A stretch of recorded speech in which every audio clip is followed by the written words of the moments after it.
She said 4 hours. That's too weird, Grandma. 4 hours.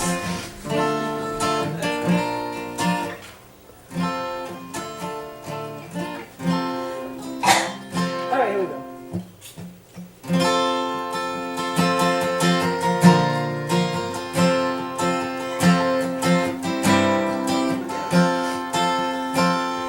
Softly and tenderly Jesus is calling, calling for you and for me.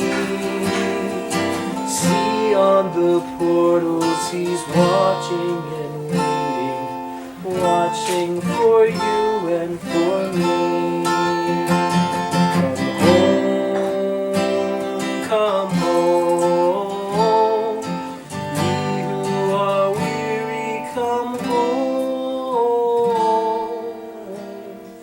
Earnestly, tenderly, Jesus is calling, calling, oh sinner, come home.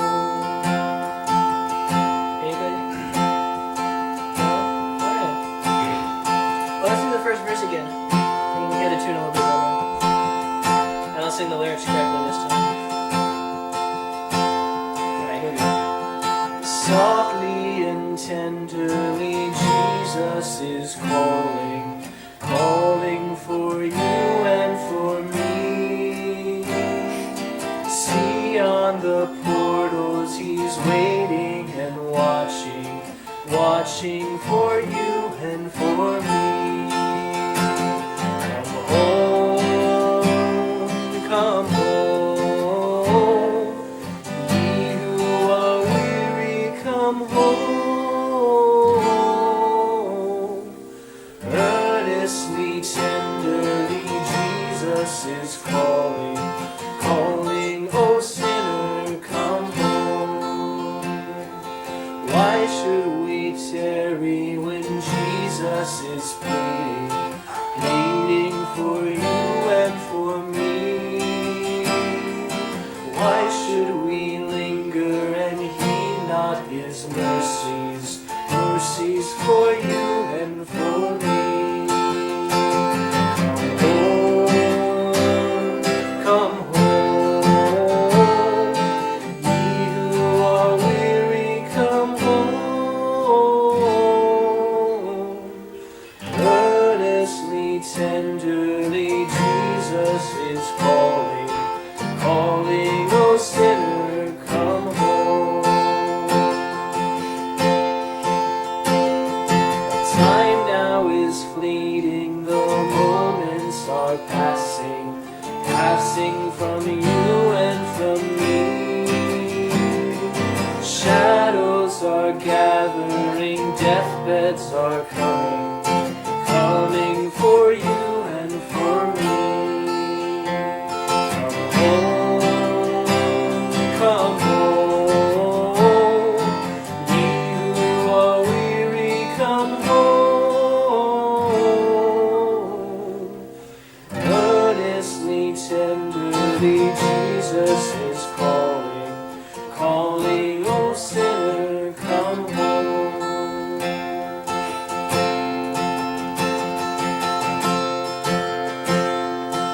Oh, for the wonderful love he has promised, promised to you and to me. Though we have sinned, he has mercy and pardon, pardon for you and for me. Come home, come home, ye who are weary, come home.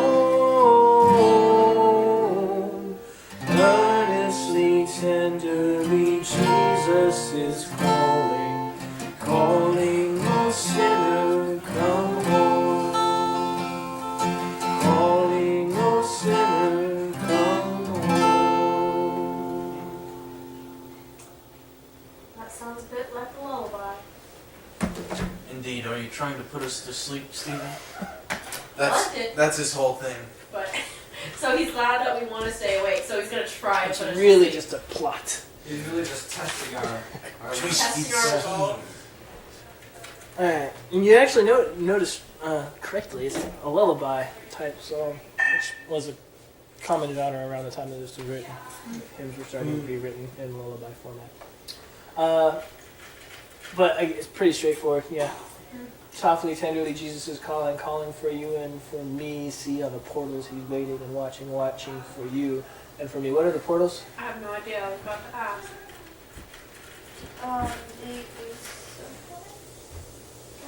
Good guess, but no. They're portholes. It's a mistranslation. What's He's on a submarine and he's looking out the portholes. what's a portal? What did you get from So one another thing to dimension. another? It's like a gate.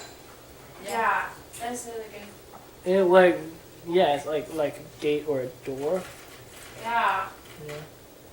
I get an archaic way of saying door. Doors. So like, Why behold, not just say door? behold, I stand at the door and knock. bathrooms. As you go hall, take a left at the first portal. Come home, ye who are weary, come home. Where's home? Heaven. So that's heaven is one option. What might be another option? The church. The church, yeah. I'm one. Or in a less physical, when, like, assuming home is less of a physical place and more of a Oh. Spiritual. state, then it would be what kind of state? Not Texas. Alabama. No. Alaska? Okay. New Jersey. State of being, like New what York. kind of state of being? Florida. Oh my gosh. New York State of Mind. The answer is Billy Joel. Yes. The state of being saved. Yeah, or at peace. Joy. There we go. Okay. Well, time difference. Yeah, same difference. Earnestly, tenderly, Jesus is calling, calling, O sinner, come home. As in, repent. Judgment is coming. Why should we tarry when Jesus is pleading for you and for me? Why should we linger and heed not his mercies for you and for me? Answer? Yes. Yeah. Or no. We shouldn't. Instead, we should come home, you who are weary. Because we are weary. What's tarrying? What is Linger. tarrying? It's lingering. Hey, can Okay. you go back? Like, I don't know what it is, but What? deathbeds. What does it mean? We're about to get, so time now is fleeting, moments are passing from you and from me. Shadows are gathering, deathbeds are coming. What's a deathbed? I don't know. That's what it means. When It's you're on your like deathbed, it means you're about to the die. Reaper. It's like the Reaper looming over you. It's like you're on bed, about to die. It's the bed that you die in. It's a deathbed. Okay. Oh, deathbed. I got it. So yeah, he's saying, you're gonna die, what are you gonna do about it? I just Instead of dying, how about you come home. come home, get resurrected? Yeah, okay. You who are weary, come home. And the last verse, oh, for the wonderful love he has promised to you and to me, though we have sinned, he has mercy and pardon for you and for me. I like this one because it finally clears up the gospel. It's a new covenant. But pretty straightforward, yeah. Yes. Not a whole lot of translation necessary on this one. This was sung at like every single altar call at every single Baptist church for almost a century. I'm gonna sing this to my child. It's a good one. Hello.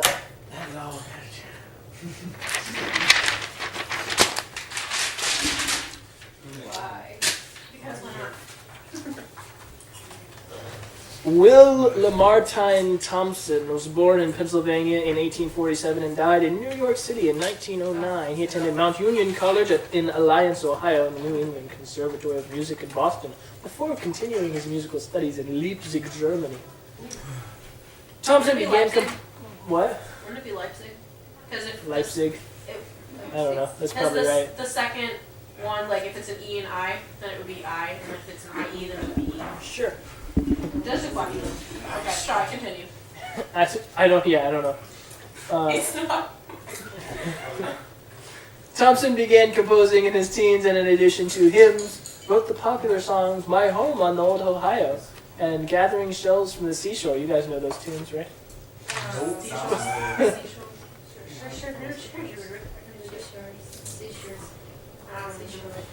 Both a lyricist and a composer, Thompson ensured he would always remember words or melodies that came to him at odd times. He said, "No matter where I am, at home or hotel, at the store or traveling, if an idea or theme comes to me that I deem worthy of a song, I jot it down in verse. In this way, I never lose it."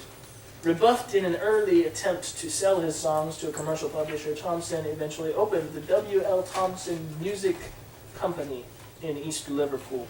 By the 1880s, it was one of the most prominent and successful such businesses in the United States. Thousands of music teachers and musicians ordered sheet music, instruments, and other supplies from Thompson's stores. Thompson later founded a music and publishing company in Chicago. The words and music for "Softly and Tenderly, Jesus is Calling" first appeared in Sparkling Gems, a collection compiled by Thompson's company in 1880 by singing school teacher J. Calvin Bushy. Other well-known gospel songs by Thompson include "Jesus Is All the World to Me" and two with strong eschatological leanings, "Lead Me Gently Home, Father," and "There's a Great Day Coming." The genius of a gospel song is usually found in the refrain, and this one is no exception. The refrain extends the invitation to come home 4 times the melody and an additional 2 times in the accompanying lower voices. Interestingly, though "Softly and Tenderly" is the quintessential invitation hymn in the revival tradition, the invitation to come home may also be seen in the invitation to join Jesus in heaven. Indeed, 2 examples attest to this. The hymn was used during the memorial service for assassinated civil rights leader Martin Luther King Jr. at Ebenezer Baptist Church in Atlanta on April 8 in 1968. It was also a recurring song in The Trip to Bountiful, 1985, an Oscar-winning movie about an older woman in the 1940s who wants to return one last time to her girlhood hometown of Bountiful. Hymnologist Ernest Umerian, something like that, told a story associated with this hymn. When the world-renowned lay preacher Dwight L. Moody lay on his deathbed in his Northfield, Massachusetts home, Will Thompson made a special visit to inquire as to his condition. The attending physician refused to admit him to the sick room, and Moody heard them talking just outside the bedroom door. Recognizing Thompson's voice, he called for him to come to his bedside. Taking the Ohio poet-composer by the hand, the dying evangelist said, "Will, I would rather have written softly and tenderly Jesus is calling than anything I've been able to do in my whole life." Wow.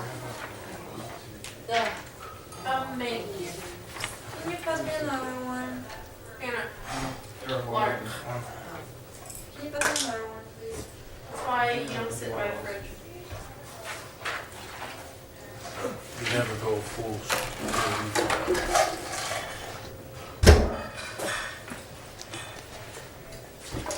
Real quick, to get on that soapbox a little bit, I want to make sure you guys are aware of my thinking on hymns.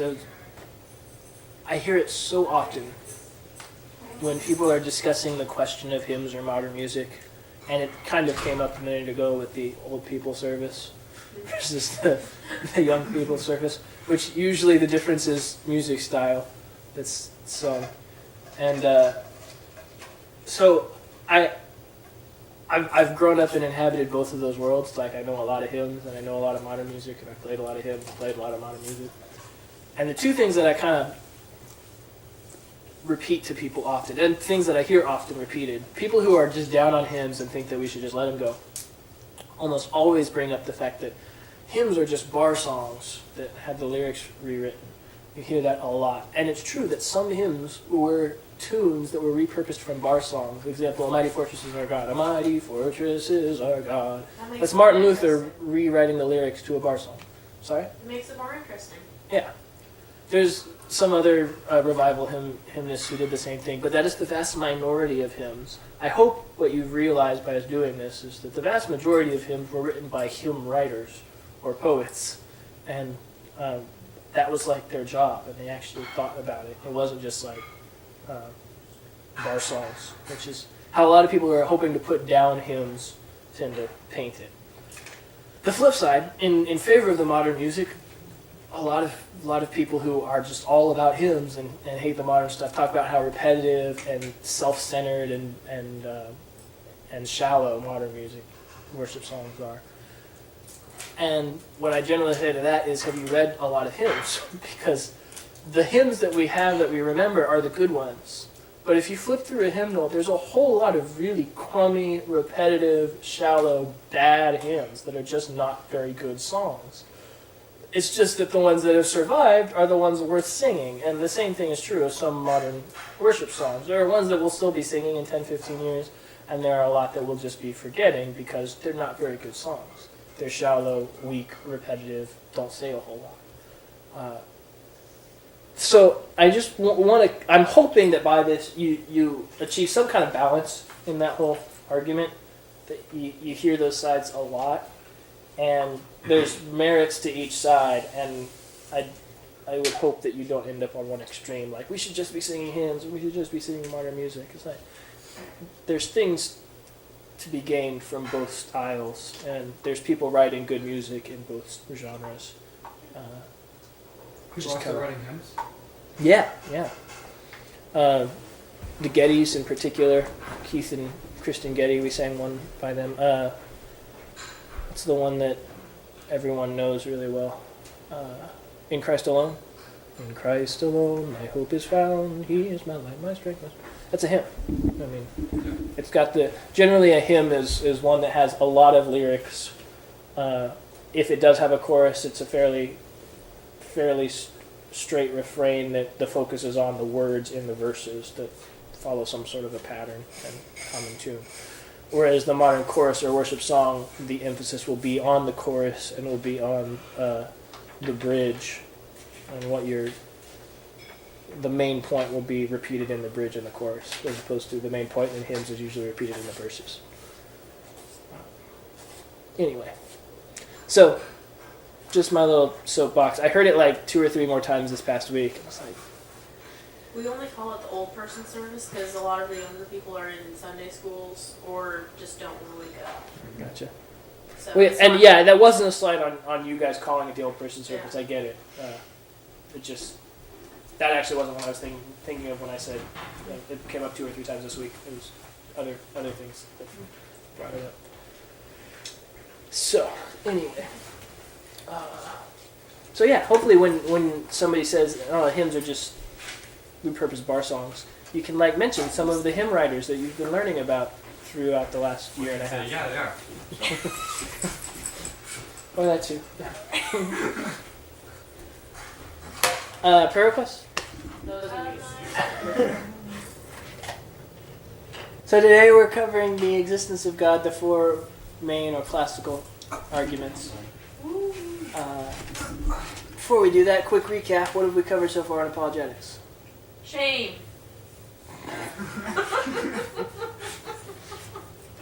No. There was the reliability of the Bible. Steal something from Stephen's book. Reliability of the Bible. Yeah. Yeah, good. Moral law? Moral law last week. And then that one that was in between the two. Yeah, that one kind of off. Random question It time. was, Before all that, Wait a minute. the introduction. The Bible. I already said that. That was the reliability second of the one. Bible.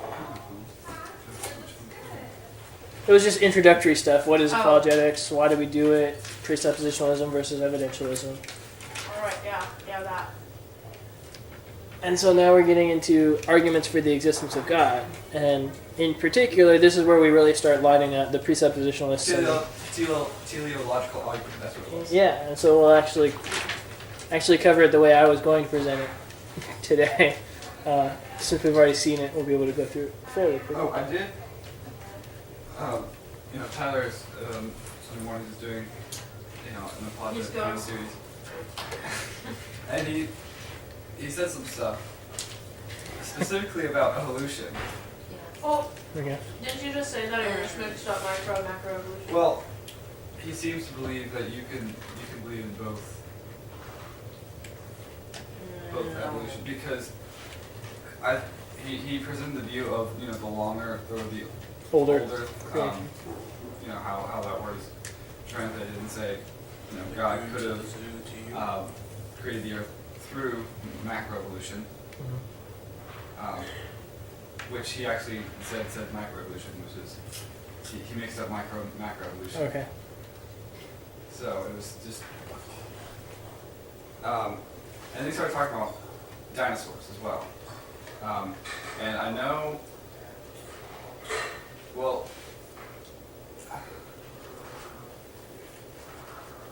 yeah, Dinosaurs existed. Yeah. but like dinosaurs versus like and how they fit in with the ark. Because before the fall of Adam and Eve, sin,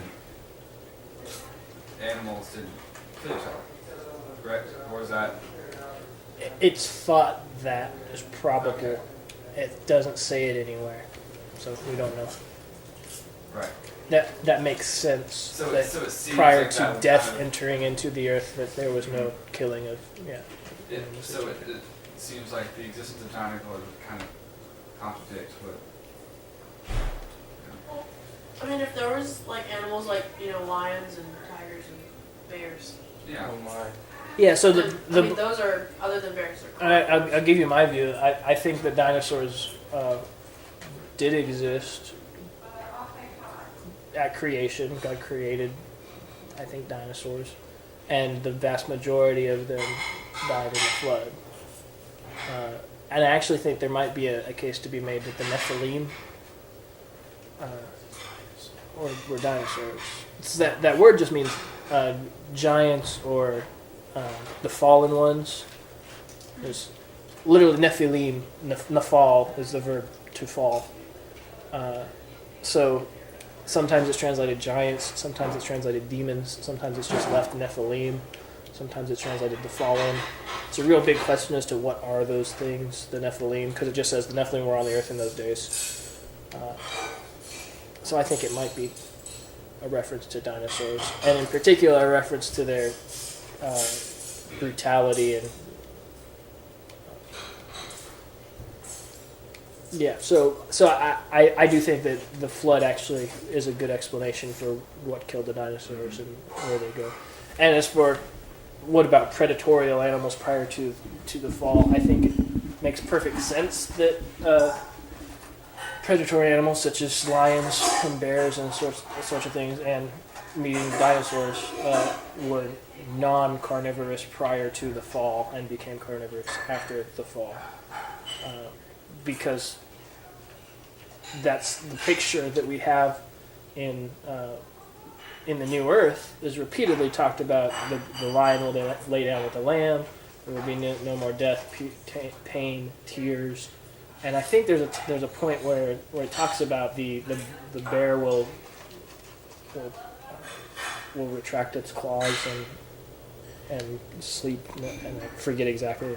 It's a couple of offhand references in the prophets to, in the New Earth, there will be predatory animals that don't act predatorily. So if that's how it will be in the New Earth, I think you can make a fair argument that that's how it was prior to the fall in the garden, because the whole point is that we're going back to the garden, we're recovering the creation sort of thing. As for, like I told you, I think that I don't think that you can make a very good argument at all for macroevolution from a Christian worldview, because you have to say that death existed prior to the fall, and I just can't get on board with that from the story of the Bible or from my theology. A whole lot hinges on the fact that death entered the picture at the fall. So, since evolution is specifically a system based on death, that things die and other things survive and weak things die, creating stronger things, I just can't get on board with that as an explanation for creation. You might ask him how he deals with that. I was going to know that. That would, because I find that a lot of people who try to marry evolution and creation from a conservative Christian worldview, lots of people try to do it, and most people have not considered that simple question. And when they hear it, they go, "Oh, yeah, okay, I got some thinking to do." And that was kind of my thing, and having my dad too. I think my dad still accepts some kind of evolutionary. He's I don't know where he lands on creation stuff. Yeah, so I'd be interested to talk to him more. If you ever have questions about it, I'm happy to address questions. I will say, he is your pastor. Yeah, so. no, I'm not saying this just to say, this is what he's saying is wrong. Okay. He did bring up a lot of good stuff, Okay. but it was just 2 examples where like, I don't know about that. Yeah. I think that's the right way to go about it. I mean, I don't agree with my pastor and everything he says. When I don't, I just keep my mouth shut and I think through why I don't agree, and then we go on with our lives because we don't have to agree about everything. I think it's a healthy thing to be able to disagree and remain strong, good friends. So. Yeah, I wholeheartedly agree that microevolution is a thing. It's scientifically proven. Macroevolution is not scientifically proven. Microevolution is observable, testable, repeatable. Macroevolution is not. So that's the difference. Anyway. Existence of God, 4 major arguments. We're going to go through, honestly, we might end up finishing early. We might end up having to stretch this out 2 weeks. It just kind of depends on how engaged you are, how much you're asking questions. This could potentially be something that's very much a bird's eye view, where you get just a general idea of all the arguments, or we could dive down into them.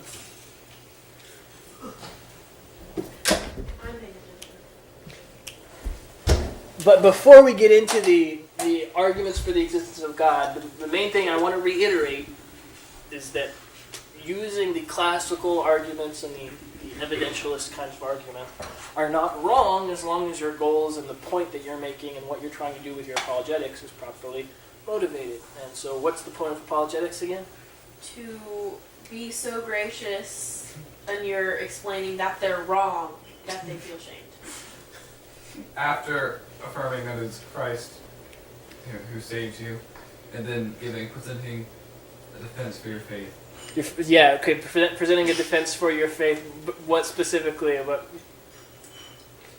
What doctrine are you presenting a defense for? Why you believe, and why you believe what you believe. Yeah, the hope that is in you, right? Yeah. What's the hope? It's the gospel. Gospel, resurrection. That's what you're defending. You're defending the gospel that you're resurrected by grace through faith, not by works of the law. That's the thing you're defending, and you're doing it so graciously that they will be put to shame when they slander you for your belief that you will be resurrected by grace through faith. So, what we're defending is the gospel. That's what you're trying to prove, if you want to use those words. But the way I put how do you use theistic arguments, the goal of any theistic argument should be to remove objections to the existence of the God of the Bible. And you might even add a whole in parentheses, so that the gospel can be preached at the end, if you'd like to add that. But in particular, word choices. Remove objections. We're removing objections. We're not proving the existence of the God of the Bible. God's existence does not need to be proven, because as Romans 1 says, what? Suppress the truth of God in unrighteousness, knowing God. The attributes of God have been plainly visible, his divine power and eternal glory, something like that. In short, everyone's actually a theist. There are no real atheists. So you don't have to prove that God exists. You have to remove the false objections that people put in the way of admitting the truth that they already believe, whether they realize it or not. And that's something I have to be clear about too, that I don't know if I have been. I do think that there are atheists who actually think that they are atheists, even though they're not. Does that make sense? I saw that once. Yeah. I absolutely think that there are atheists who really do think that they don't believe in God. But that's because they suppress the truth to the point that they've given up. Romans continues. They've exchanged the glory of God for the image of corruptible man. And, they've gone so far, hardened their hearts to the point, they've put up so many walls between admitting the truth, bowing, submitting to God, that they've basically forgotten in their hearts that the belief in God exists, something like that. It's still there, according to the Bible, but you might have to dig real deep before you actually get down to it. So there are a lot of people who have a whole lot of stuff in between them and God, and or admitting that God exists and that they need to submit to Him. So does that track? So when you're doing apologetics, you shouldn't be telling people, "Well, you're actually not an atheist. You actually believe in God." That's not the best approach. That's not the whole gracious You are thing. wrong. You might realize it intellectually that they're not atheists, but Your telling them beliefs are isn't invalid. yeah, telling them that isn't going to help your case much. Preaching the gospel is going to help your case, and removing objections. So remove objections to the existence of the God of the Bible, and that's another thing. We're talking about the God of the Bible, not just any supernatural being, and that's where a lot of evidentialists fall flat, I think, in their apologetics. They start proving that any God or a God exists as opposed to proving that Yahweh, the King of the universe, exists. Do you understand that distinction? Some of these arguments could be used to prove Zeus exists. Zeus doesn't exist. Yahweh, the God of the Bible, exists. We're not just talking about any stronger, more powerful, more awesome being than humans. We're talking about one particular being that exists in three persons, and those three persons in unity. Right? The Trinity, Yahweh, Jesus being that being incarnate. Okay? We're good on that?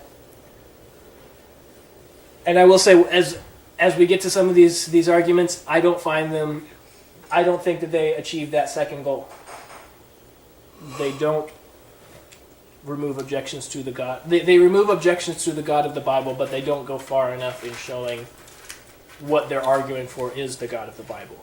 And so I don't really use them that much, but I want you to be aware of them because have as many tools in your belt as possible. You might not use them, but have them there. Why do you dumb down those words? Yeah. So the first, what I think is the best argument for the existence of God, which we started into last week, is the moral law argument. And what we covered last week was defining and understanding that there is a moral law that exists. Yeah? That written on the hearts of humans is this awareness of good and evil, and the corrupted nature to try and rewrite the nature of good and evil. So the basic moral law argument, all of these arguments I've summarized into one sentence and underlined at the beginning. So if you can memorize one sentence for each argument, then you kind of know the argument and you can work your way through it and understand how it works. But the moral law argument basically says the presence of a moral law suggests a moral law giver. Right? Because there is the existence of this immaterial, universal, objective law written on the hearts of man that everyone seems to know and agree upon in general. That had to come from somewhere. It didn't happen by accident. Who gave it to us? Who said this is right, this is wrong? It must be God. That's how the argument goes. To be really clear, defining by negation, it's not about whether someone can behave morally without believing in God.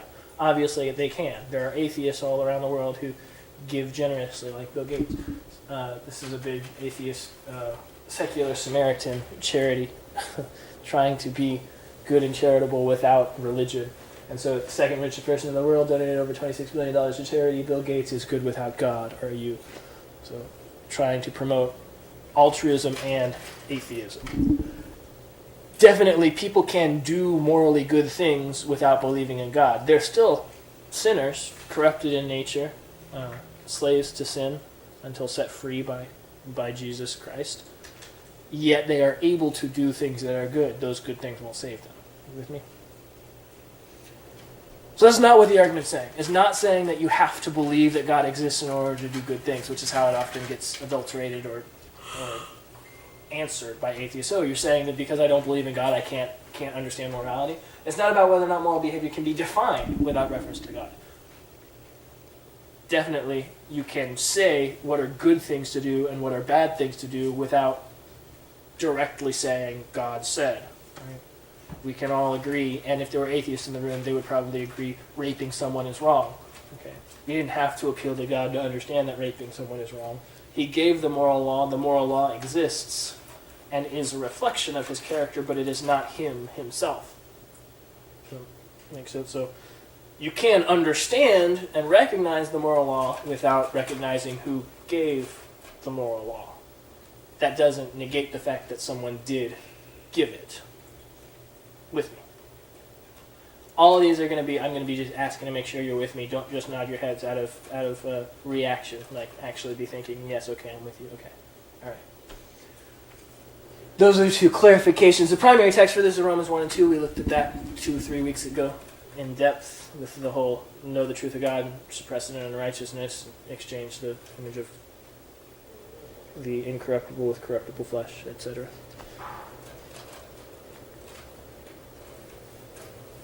How to define it or state it, I think these two do it very well. John Frame in Apologetics.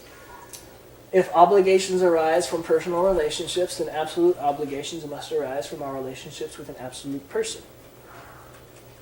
That track. There's going to be some philosophical language in here throughout here, so I'll try and point it out when it comes up. But obligations arise from personal relationships and absolute obligations. What are absolute obligations? Well, we'll start with what are obligations? Things that you feel were needed to do. Yeah, something that you feel needed to do, something that you should do. Right?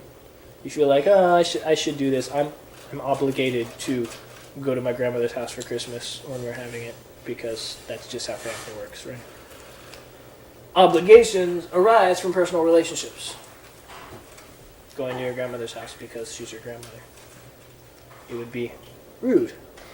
It would be wrong to not go to your grandmother's house when she invites you and you have no other reason not to go. Okay. Absolute obligations, then. What are absolute obligations? Things that have to, should be done. Things that have to, should be done. Yes, the things that always should be done Obligations or shouldn't be done. have been In all times, all places, you're always obliged to behave in these ways. Right. So, you're going to your grandmother's house for Christmas. You can definitely think of scenarios where the context would change your obligation. You might not be obligated to go to your grandmother's house for Christmas. You went last year, and you already agreed that you're going to go every other year. Yeah. There are attendant circumstances that would change that. An absolute obligation would be like an obligation: don't rape. In no universe, no time, no place is rape ever something that you are supposed to be doing. You are obliged not to do that at all times, in all places. Don't murder. In all times, all places, you're obliged not to do that. If absolute obligations arise from our relationship with an absolute person. Who's the absolute person? God. The one who exists in all times, at all places. Right? The law of human nature, or of right and wrong, must be something above and beyond the actual facts of human behavior. In this case, besides the actual facts, you have something else, a real law which we did not invent and which we know we ought to obey. Kind of C.S. Lewis's summary of the moral law argument. There's something above and beyond the actual facts of human behavior, above and beyond the this is what you should do, who's giving the this is what you should do. This was just a funny. Dang it, I can't find the device that helped me locate delicious mushrooms. You've lost your is that a type of morale compass. Yeah, morels are a type of mushroom. Her head is like an owl head right now. That's exactly what I was. Boy, her head is backwards. maybe she was just born that way. Point, we all have a moral compass, right? We don't all have a morale compass, but we all have a moral compass, the moral law written on it. Who gave it? With all of these, I'm going to try and give you a dealing with the culture kind of at the end of really answering objections. What are people going to say if you make this argument? What's the comeback going to be so you can be ready for it? And in general, this is the one that you hear the most. Morality is not objective, it's relative. This False. is the mantra of our time. It's starting to go away with your generation, thankfully, but the millennials are still on board with moral relativism. So what is moral relativism?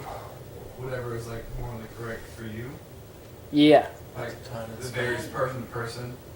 Yeah, what is morally right and wrong varies person to person. Or a more sophisticated form of moral relativism is that it varies culture to culture. So it's not that I can just decide what's right and wrong on any given day. It's that our society has generally agreed what's right and wrong. But some other society in some other place, the cannibals, for example, from last week, they have decided that cannibalism is okay. And so who are we to judge them? Who are we to tell them that cannibalism is wrong? That's moral relativism in a more sophisticated sense. Your humans said they would like to eat. Yeah. The idea that some cultures are not better than other cultures, all cultures are equal, it's bull. There are some cultures that are better. Namely, Western culture is better than any other culture that's ever existed on the face of the planet. It's lifted more people out of poverty and promulgated moral behavior among its citizens more than any other culture on the face of the world throughout history. So what do you mean by better than that? What I just said, it's lifted more people out of Okay. poverty and Yeah. promulgated moral behavior among people more than any other culture. That would be what I mean by better. Okay. Yeah. Cultures that do not lift people out of poverty and do not promulgate moral behavior are worse. So if only the Germans hadn't started killing Jews. So the comebacks for this, so when somebody actually claims moral relativism, you just look them right in the Incest eye, is best. and rape, incest, and murder Stop are things saying that that. pretty much everyone in all places, all times agree that those three things are wrong. Particularly in our current culture, you point out that rape is wrong everywhere all the time. Even the moral relatives are like, yeah.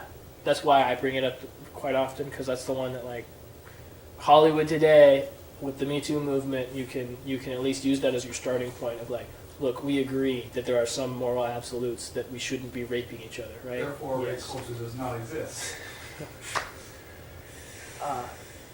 Incest is another one that to point out to people as opposed to rape, which is kind of like in your face and everyone agrees and we all agree and we don't need to worry about it.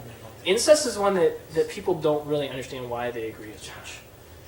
With rape, the whole mantra is consent is everything as for your sexual ethic, and so rape is necessarily removing consent, and so that's what's wrong, is how the moral relativists will explain that. And so the only moral rule is consent. Incest, they still have that sense that it's wrong, but they can't explain it because you have two consenting parties. So there's a common thought experiment. Common thought experiment that goes like this for bringing up the fact that the moral law is written on the human hearts. Right? It's just gross. And that's so when someone comes back and says, look, rape is only wrong because of consent, you go, okay, well, here's a thought. Brother and sister go on a camping trip and they agree. You know, one time they use protection, right? So they're not going to conceive. They're both consenting parties. What's wrong with this? What's wrong? They're your brother and sister. Exactly. So that's the point. Everyone still goes, yeah, that's messed up. That's wrong. But they can't explain why. They can't explain why. Because their prime ethic in sex is consent, and that's been removed from the table. Usually, the argument against incest in the secular world will be, well, you know, there's genetic problems that arise from offspring of incestuous relationships, and so you remove that by saying, you know, that there's absolutely no chance they'll get pregnant. They've used contraception in 10 different ways, and so not going to get pregnant. What's wrong with them sleeping together? They cannot provide an answer from a secular basis. There is no reason on a secular basis why incest is wrong. The reason is God says it's wrong. He's written it on the hearts of humans, and we all recognize this. We just know it. You just go, it's gross. It's just wrong. That's the answer. morality exists. Shocker. There is an independent, objective moral law. Sorry for making you guys feel that way. The other responses, I'm trying not to. the other responses of if morality is relative to cultures, then which cultures decide what is moral? Usually that is met with fumbling kinds of answers, because you can't really make a logical reason why some cultures should decide what is moral, other than appealing to the cultures that are actually better. And then that defeats the idea that morality is relative to cultures. So, the other best response of morality is relative to individuals. If somebody claims to be an actual moral relativist down to the individual level, you just punch them in the face and walk away. Because it's not wrong. That's my morality. This is a great Calvin and Hobbes. I don't believe in ethics anymore. As far as I'm concerned, the ends justify the means. Get what you can while the getting's good. That's what I say. Might makes right. The winners write the history books. It's a dog-eat-dog world, so I'll do whatever I have to do and let others argue about whether it's right or not. Shove. Hey, why'd you do that? You were in my way. Now you're not. The ends justify the means. I didn't mean for everyone, you dolt, just me. This is classic Calvin and Hobbes. You guys know that Calvin and Hobbes are based off of the philosophers Thomas Hobbes and John Calvin. I didn't know that. No, Often Calvin and Hobbes address philosophical concepts in the comics. I've never That's neat. read them. I should do them more often. So this is them addressing moral relativism and showing that it's ridiculous. All right. The other common objection you'll hear to the moral law argument is, so after they've agreed that there is an objective moral law, they'll say, well, just because there's an objective moral law that exists does not mean that there has to be an objective moral law giver. There doesn't have to be anything above or beyond the moral laws themselves. Why can't they just be? They just evolved. Hard to explain, again, incest with on that basis. But furthermore, the moral laws themselves are invisible, eternally existent, define good and bad and justice, and hold man accountable in his relationships. That's almost a textbook biblical description of God. So we'll see this in the teleological argument too. This is just, again, you know at bottom the truth, and you deny it and suppress the truth of unrighteousness. You know that this points to God, but you have to deny that he is God at all costs. And so you just say, yes, I agree, morality exists, but morality itself is God, but it's not like a personal being that demands something of me. It just is. That's all. And everyone knows that doesn't quite work. And if you just point out to them, look, the moral law that we've just defined sounds like it came from the God of the Bible, not anywhere else. The description of it sounds a whole lot like the God of the Bible. And since the moral law comes from his character, it would make sense that it sounds like him. That's the moral law argument. Questions? Anything to clarify, dig down into? That I consider the best argument for God's existence. I used to consider the teleological argument the best. The more I thought about the moral law argument, the more I just was convinced. This is the one that actually does the job of apologetics. It points people to the truth of the gospel, that they are sinners in need of a Savior. Because once you realize there's a moral law, you realize that you are not living up to it, and are by definition a sinner in need of grace. Questions before we move on?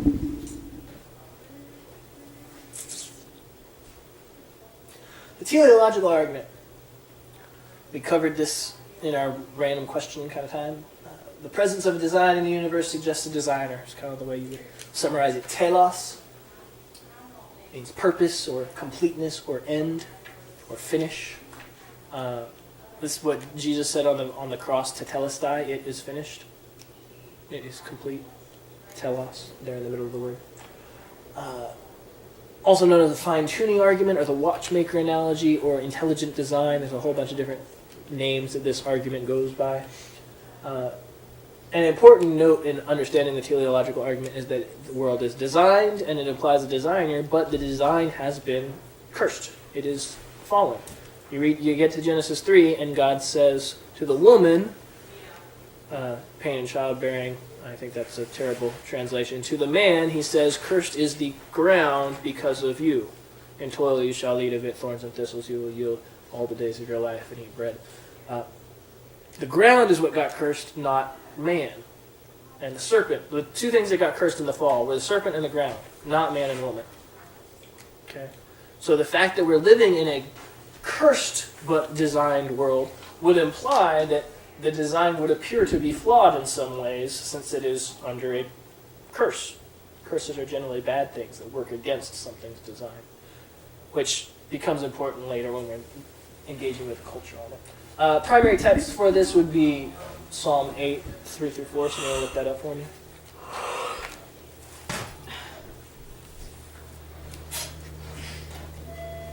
I try to give you at least one verse on each of these arguments to show that these are consistent with the biblical worldview.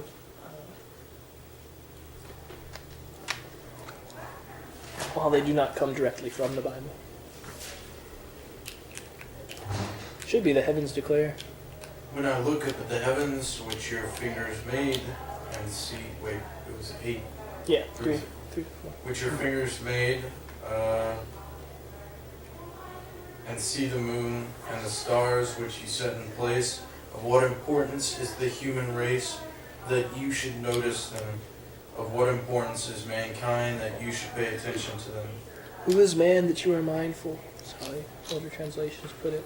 When I look up at the design, the placement by your finger of the heavens, who is man that you are mindful of him?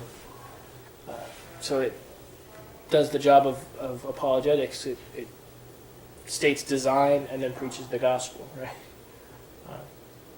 This wonderful thing that you designed, you created, and yet you have loved me, man. Basically, and since we did this a couple weeks ago, I figured we can go through this pretty quick.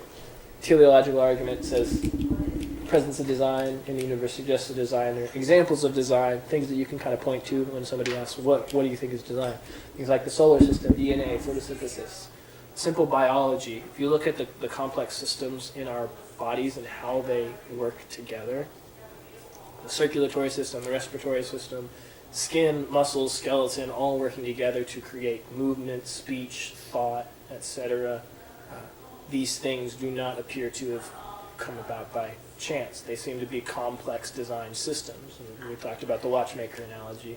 How if you found a watch sitting in a forest, you would not assume that it came about by accident. You would assume that someone designed it. So looking at the complexity that exists, you would assume the same.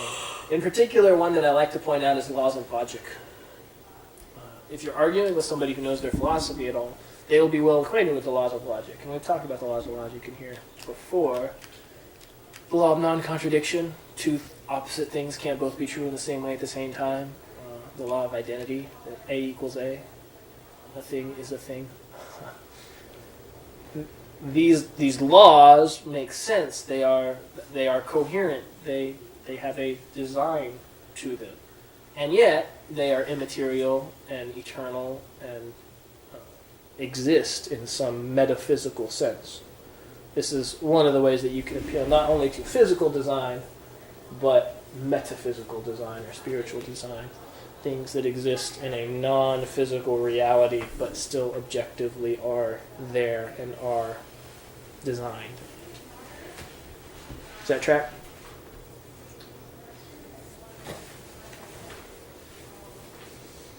So my comic example is from Adam Ford. Well, we've pinpointed the problem with your car. It doesn't have a maker. We see this all the time, sir. Come again? You've been under the mistaken impression that someone or something actually made your vehicle with the advances in science. We no longer believe in such archaic fairy tales. What about the Ford logo on the hood? Mere coincidence. You don't have much higher education, do you? You see, the vehicle propels itself as a response to tiny explosions that occur in the combustion chambers of the oxygen and gasoline combine and ignite. It's basic thermodynamics, sir. There is no need to believe that your car had some sort of creator. You just told me how my engine works. What does that have to do with the fact that my car was made by Ford Motor Company? Were you homeschooled? Okay, if my car wasn't created, then where did it come from? Thermodynamics. What? Quantum mechanics, relativity, evolution. You're just saying random scientific terms. Don't argue with me, sir. I'm the expert. This is actually how a lot of these conversations go. It's simply an appeal to authority at the end. I'm the expert. I know science. You don't. You can't tell me that evolution isn't real because I'm the scientist here. Yeah. How about you give me the evidence and we'll argue. Consider the evidence. Never interested in doing that. Everybody understand the teleological argument? Big word, I know. Just think argument from design. Or if you like Greek, think telos. Purpose, finished, completeness, design. Dealing with the culture, really the only real counter-argument you ever hear, other than an appeal to authority, as we saw in the comic, is this place is pretty poorly designed. They'll point out seeming errors in the design. Point out things like, well, what about the human body, things that don't make sense? Why do we have a gallbladder? Why do we have an appendix? Actually, fairly recently, they discovered the use of the appendix to catch bacteria and to keep it away from the small intestine. I think it's the small intestine. So that it wouldn't metastasize and kill you. We just don't have many of those bacteria around anymore, and so it seems to have no purpose. But guess what? They figured out what the purpose was. They figured out why we have it, which is one of the main responses. Just because we don't know things' purpose does not mean it has no purpose. Which, as we talked about when we looked at that video last week, that puts you on a presuppositionalist ground. Right? You are assuming the truth of God prior to the argument, as opposed to assuming the truth of the argument prior to God. I don't see anything wrong with that. The curse, the fall, is pretty much the explanation for the vast majority of inefficiencies, decays that we see in the earth. You can pretty clearly explain that by saying, look, the earth is cursed according to the biblical understanding. So it would make sense that we'd see flaws in this design here and there. You'll often hear the phrase thrown out against this, the God of the gaps. So you've got the God of the gaps. Anything that's wrong, you just blame it on God. Or anything that doesn't make sense, you just say God understands it, God did it. To an extent, their complaint is correct. You shouldn't just say God did it and not think through an argument. You shouldn't just dismiss someone's claims without considering them first. But if the logical consideration leads you to the answer, God did this, or the fall explains this, or if there is a reasonable explanation, then it's not wrong to say God did it.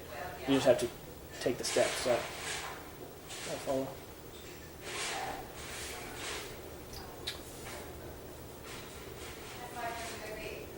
We'll also kind of circle back to this when we cover the problem of evil.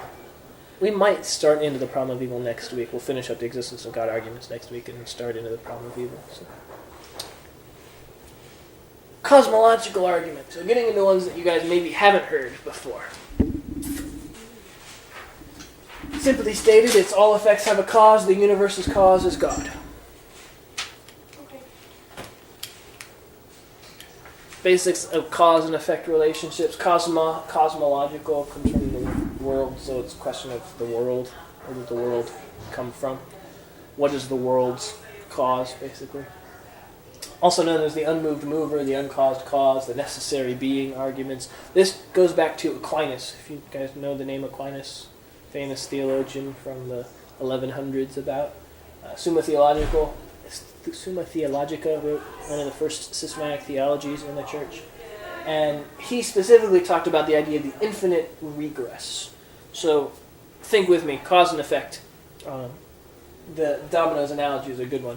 If you are watching dominoes fall and hit each other, you have the cause, which is the domino falling and hitting another domino, and that domino's effect is that it falls, and then it itself is the cause for another domino falling, right? Cause and effect, cause and effect, cause and effect. Eventually you get back to someone who started dominoes falling, right? They can't just continue back into eternity past and always be following. Or always be falling. Someone had to push the first domino, or something had to push the first domino to make that thing happen. So the question is, who pushed it? If they could go back into eternity, that would be what Aquinas called the infinite regress. It would fall apart. We go into the world of imagination, not into the world of reality. So the question is, who is the first cause? What was the first cause that caused the universe, the world to exist? The Christian answer to that question would be God. To sort of finesse this argument a little bit more, lots of people have done a lot of work cleaning up and answering objections to this argument. In particular, these ones are good ones to note. The universe is finite, time-bound, space-bound, changing, and material. The universe is changing. We see this because things change. Time-bound, we inhabit time. Space-bound, we inhabit space, known as the space-time continuum. Right? Material, physical, finite. It's not eternal. It's not infinite.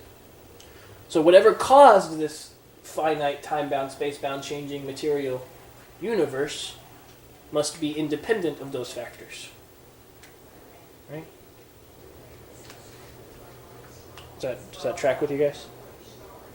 Explain that one more time. Whatever caused this finite, time-bound, space-bound, changing material universe must be independent of those factors. Otherwise, it would be itself part of the universe, not separate from it, causing it. It doesn't explain where it came from, it only explains what it is at that point. So to explain where it came from, it has to be independent of those factors. So therefore, its cause must be infinite, timeless, spaceless, unchanging, immaterial. We stack up enough of these descriptors and we land on God, the God of the Bible. Sounds like that's who we're describing. Where this argument breaks down, part of why I don't use the cosmological too much anymore is because we talked about Zeus, right? This could be we're not necessarily defending an all-good, all-knowing, timeless, spaceless, infinite creator. He could be evil. He could be flawed. We just know that he's independent of the universe. This doesn't go far enough to show the God of the Bible. It just shows a superior being that had to have created the universe. Other ways to think about this, other ways people talk about it. Again, I want to try and prepare you for particularly the way philosophers will talk about it. And most philosophers will talk derogatorily about it. So I want you to kind of know a little bit of their terminology so you're not thrown off by it. The concept of contingency in philosophical terms. What is contingency? Just somebody give me a backup plan. Close. So A failsafe. I guess it would be the same thing. yeah, give me a synonym for contingent.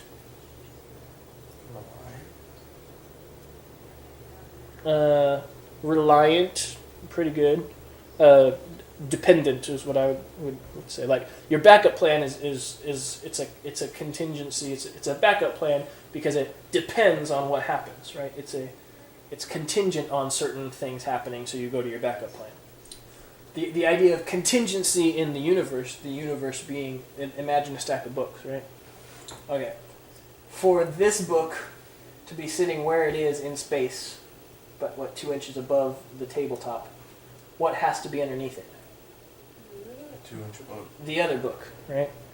This book is contingent on this book for where it is in space and time. And you go up far enough and you get up to here. This book is contingent on all of these other books. There is contingency in this stack of books. This book has the... should we get into potentiality? This book actually is right up here in this space, right? But it has the potential to be down here, right? If all the other books were removed, it'd drop, right? So it's got actuality and it has potentiality. You with me? It exists in a certain place, and it potentially could change, be somewhere else. So again, these are philosophical terms: actuality and potentiality. So the actuality is these books all exist in a certain place at a certain time, and they all have the potential to be in other places and other times.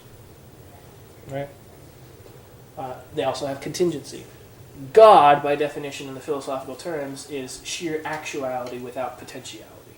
Right? He is, and this is his name, right? Yahweh. I am. I exist. I am actual. He is sheer actuality. He simply exists with no potentiality. There is no possibility of him changing in any way or being any different. This is who God, immutable. This is how philosophers will talk about these sorts of things. And he has no contingency. He is not dependent on anything else for how he is. He simply is. He is the sheer actuality. The perfect being, as others would call it. Right? He's not where he is in space and time is not dependent on anything else. It has no contingency.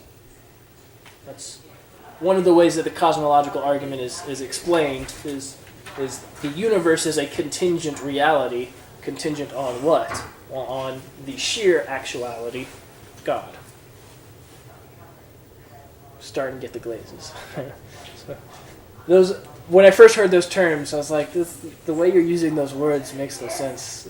You keep on using that word. I do not think it means what you think it means.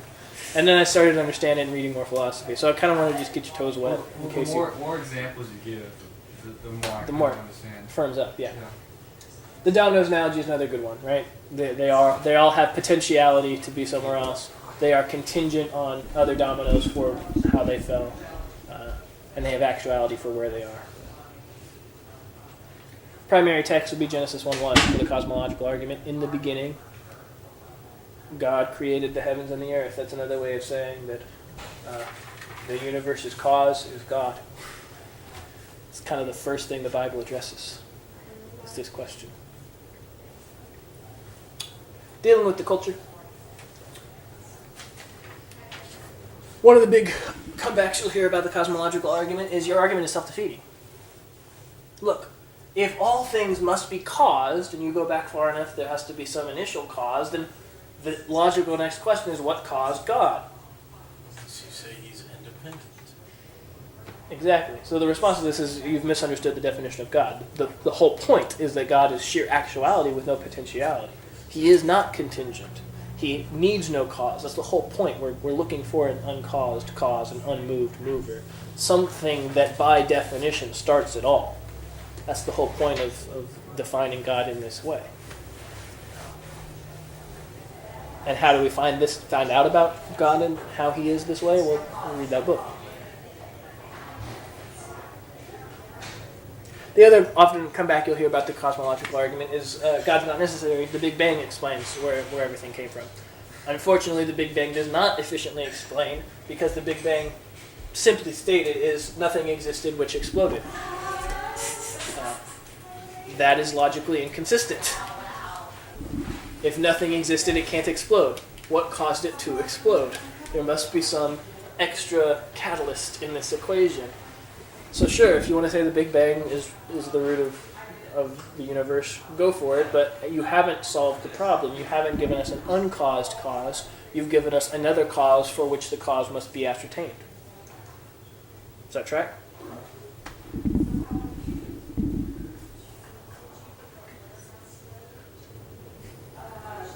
Perhaps this was the cause.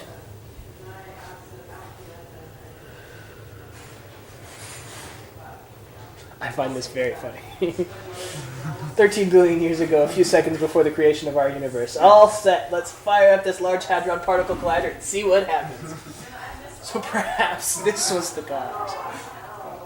We're still in that Even then, particle it's still collider. something. There's Something. where did these guys come from? Yeah.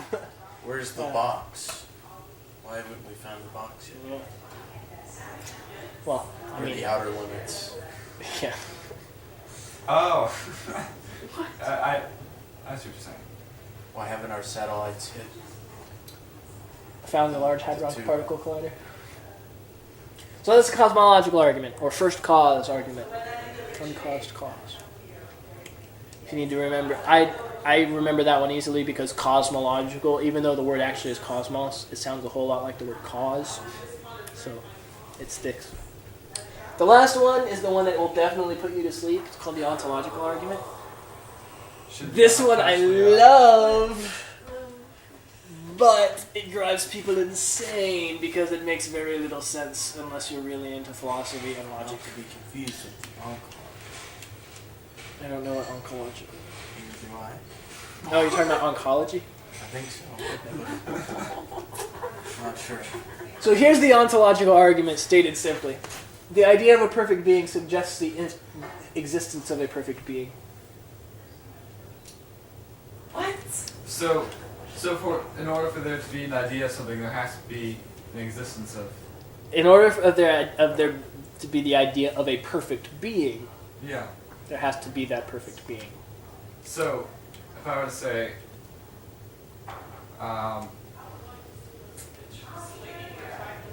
let's say there's. Let me walk you through these to maybe it it'll fit seems right like up. some There's Descartes. I'm going to show you two. Descartes was a fan of the ontological argument. I'm going to give you two different syllogies. You guys remember what a syllogy is? Premise, conclusion. And all the premises build on each other. So here's how the argument goes. God is understood as the greatest conceivable being by even the fool. This is Anselm's statement of the argument. So first guy to do it, Anselm, back in the 700s. A thing exists either in A, the understanding only, or B, in both the understanding and in reality. So for example, when a painter paints a painting, before he paints the painting, he thinks and conceives of the painting in his mind. He understands what the painting will be, but he has not yet painted it. It does not yet exist in reality. It exists only in understanding or in the mind. So when a thing exists, it exists either in the understanding only or in both understanding and reality, in the mind and in reality. It never exists only in reality and not in understanding. Right?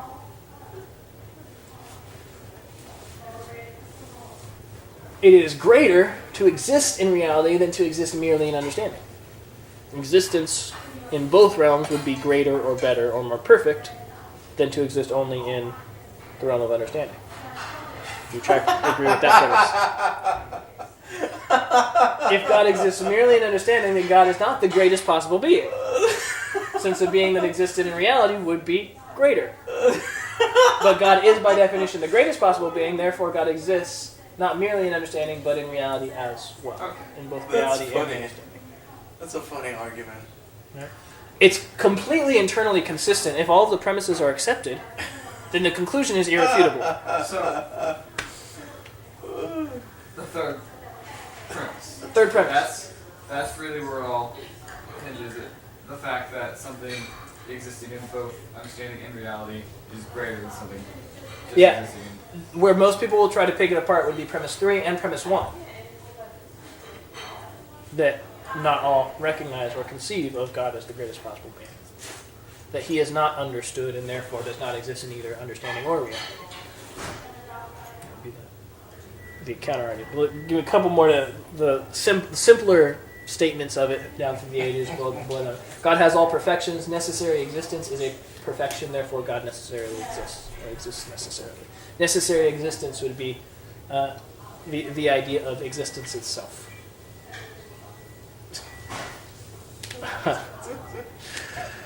Leah looks mad. No, I'm That's just a tired. great argument.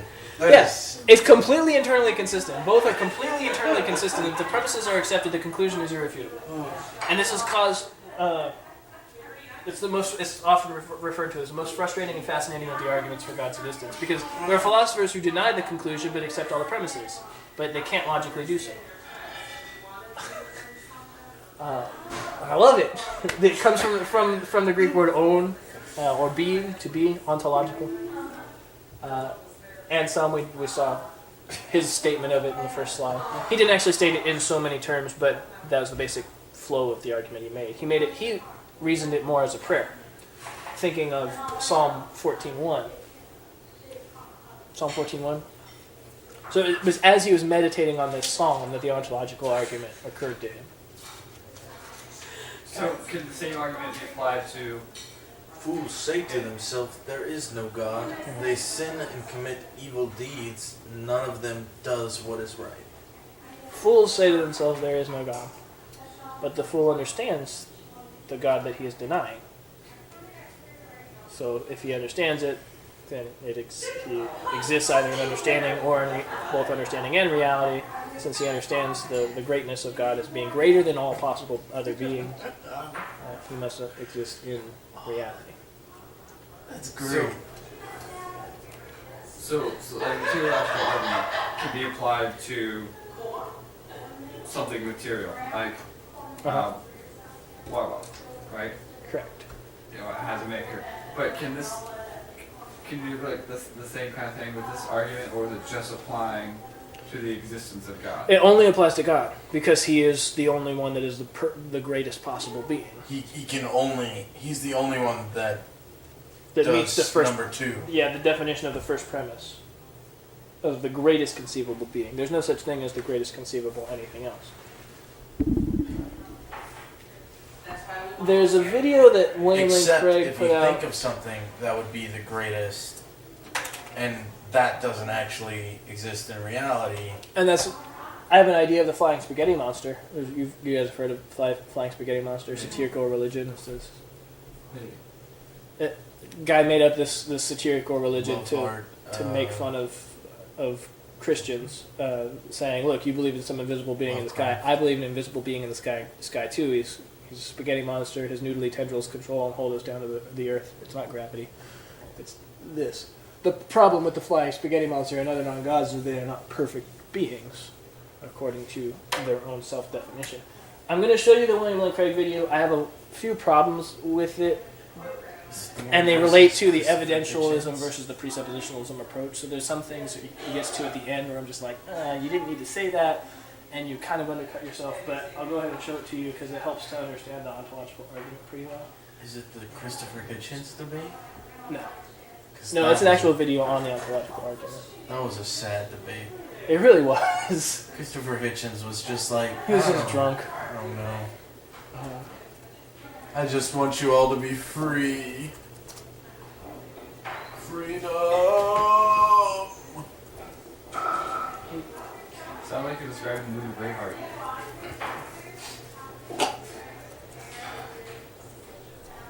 I don't remember brain power left. That's a good thing, Because you're on that I couch. think. No, it's not. I'm awake, but my brain is just like.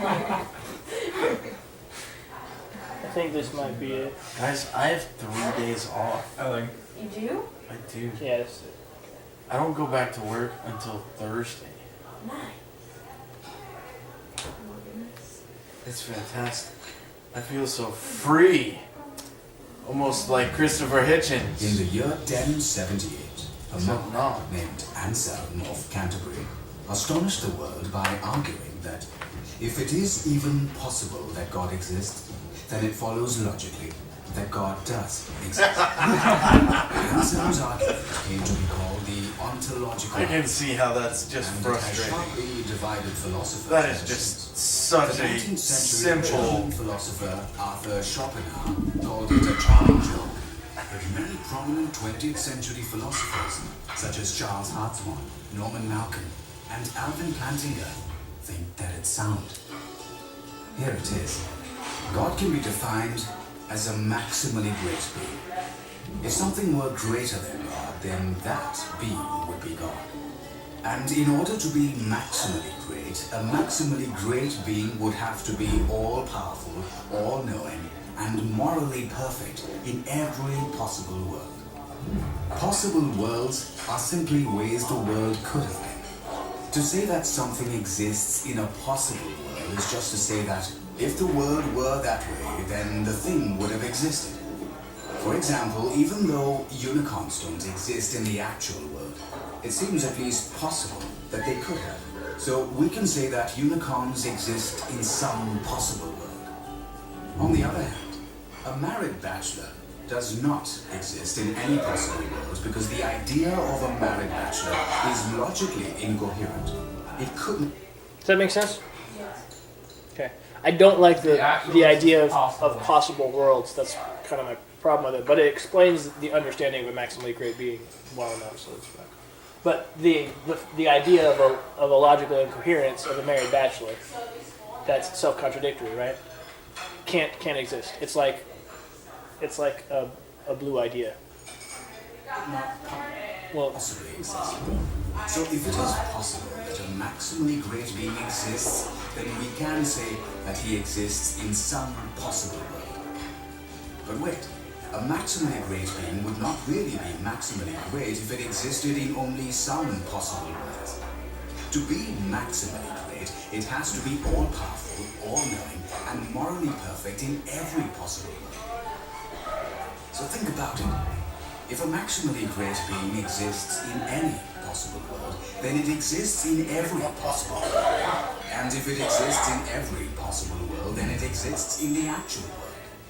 That is, a maximally great being actually exists. Thus, the atheist has to maintain not simply that God does not exist, but that it is impossible that God exists. Here's a summary of the ontological argument. Steps 2 through 6 are straightforward and largely uncontroversial. But what about point number 1? Clearly, if it can be shown that the idea of a God is logically incoherent, then the argument fails. But is the idea of a maximally great being absurd, like a married bachelor, or a square circle, or the smell of blue? This doesn't seem to be the case. The notion of the all-powerful, all-known, morally perfect being that exists in every possible world seems to be a perfectly coherent idea. But couldn't we parody this argument and make it work for anything? Why not say, it's logically impossible that a maximally great pizza exists. Therefore, a maximally great pizza does exist? However, the idea of a maximally great pizza is not like the idea of a maximally great being.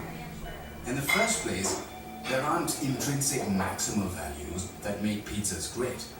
There could always be one more pepperoni to increase its greatness. It's not even obvious what properties make a pizza great. Thin crust or thick crust, extra cheese, anchovies. It's relative to the taste of the consumer. In the second place, a maximally great pizza would have to exist in every logical possible world. But that would mean that it couldn't be eaten. So it wouldn't really be a pizza, because a pizza is something you can eat. The idea of a maximally great pizza turns out not to be a coherent idea. The idea of God, on the other hand, is an intuitively coherent idea. Therefore, his existence is a possibility. And the ontological argument shows that if God possibly exists, then God actually exists.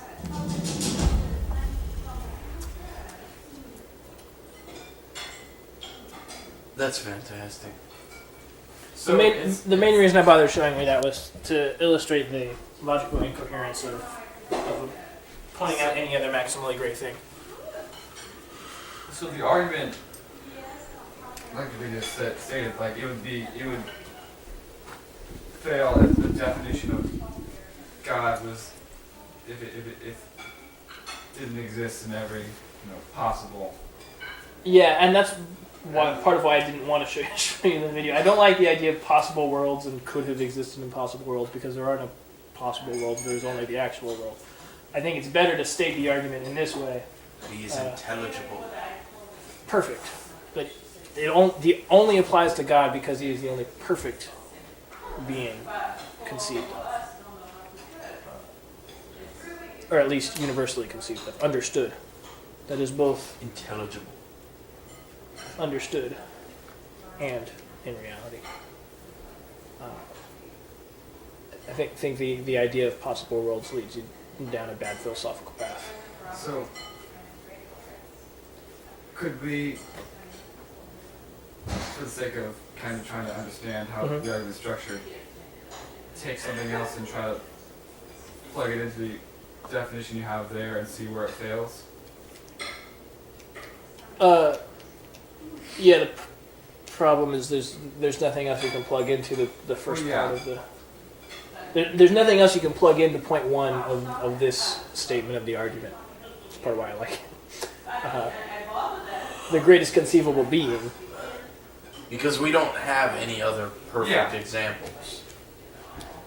Uh, We don't have a perfect pizza that we can relate to. Or that can be understood. There is no understandable quality that makes a perfect pizza. but what would be one that you would want to Well, I don't know. plug in? I was just thinking, just to see where, how the argument is structured based on where it fails, if you apply it to anything else. Uh-huh. But yeah, it doesn't. You can't. It can't be applied to anything else. That's kind of the point of it. I think it would have to follow all of those on the first slide you had. Like the very first slide you had.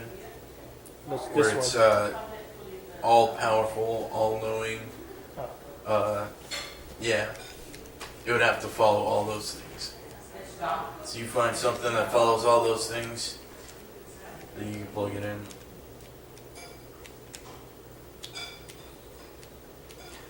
The idea of the possible and the impossible, or the C.S. Lewis called it the properly impossible, or the intrinsically impossible, and the the basically impossible. I think those are the terms he chose. The idea of a square circle, a married bachelor, something that is internally self-contradictory, to address the idea of God can do whatever he wants to do, so could he sin? No, because sin by definition is something that goes against the will of God, and whatever God wills to do, he does. Which would be logically incoherent. Which would be logically incoherent. Right. So that's what I think the strength of that video was it showed logical incoherence of things that you might plug into the equation. You can't, because the whole point of the definition of the first point is it's the perfection. So it's all about really the first Yeah. point of God has all the perfection. argument. Yeah. A truly perfect being exists because it is possible that a truly perfect being exists. The idea of a perfect being suggests the existence of a perfect being. That's how I've summarized it into one sentence. I think it'd be really difficult to explain this without showing like a visual of listing out. It is. It is very difficult, which is why I gave you the syllogies on this one. There's syllogies for all the others, but I didn't bother putting them up here because they tend to bore people who aren't interested in philosophy. But the ontological argument is really just for those people who really like logic and philosophy. Not great on the popular level. The few times I've tried to use it on the popular level, it doesn't go very well. Just get confused and Yeah. don't want to talk to you anymore. You can just That's always carry a hilarious. poster with you. Be like, Yeah. This is what it is.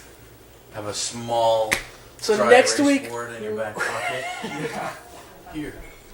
we'll go over just a few more of the minor arguments for the existence of God that I find helpful. These are the four classical or major ones that pretty much any apologist should and will know. And then we will start into the problem of evil next week. Probably the best thing I've ever heard. I'm glad you guys liked the ontological argument. I was expecting it to put you guys to sleep. So.